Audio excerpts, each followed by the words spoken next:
One of the arguments people have that are opposed to tithing is they will say 2 Corinthians chapter 9, verse 6, Paul appeals to free will offerings.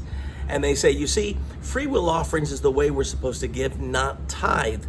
And they base that on Paul's words that each one should decide in his heart what to give. So people will say, well, see, that proves that we're not supposed to tithe. Well, actually, the passage in 2 Corinthians 9 actually proves that we are supposed to tithe. And here's what I mean.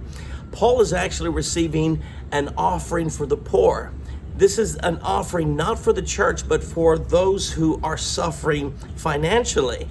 And according to the Old Testament, you were supposed to give free will offerings to the poor, but tithe to the temple.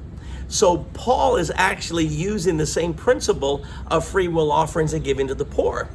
I challenge you to read Deuteronomy chapter 12, verse 6, because there the Bible tells us there are 4 types of offerings. It mentions tithes, vows, special gifts, and finally free will offerings. Notice 4 types of gifts mentioned in Deuteronomy 12:6.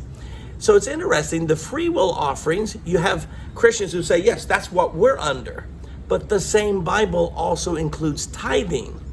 But see, free will offerings was to the poor, but the tithe was for the temple. So those who have argued that 2 Corinthians 9:6 does away with tithing because it's a free will offering miss the point.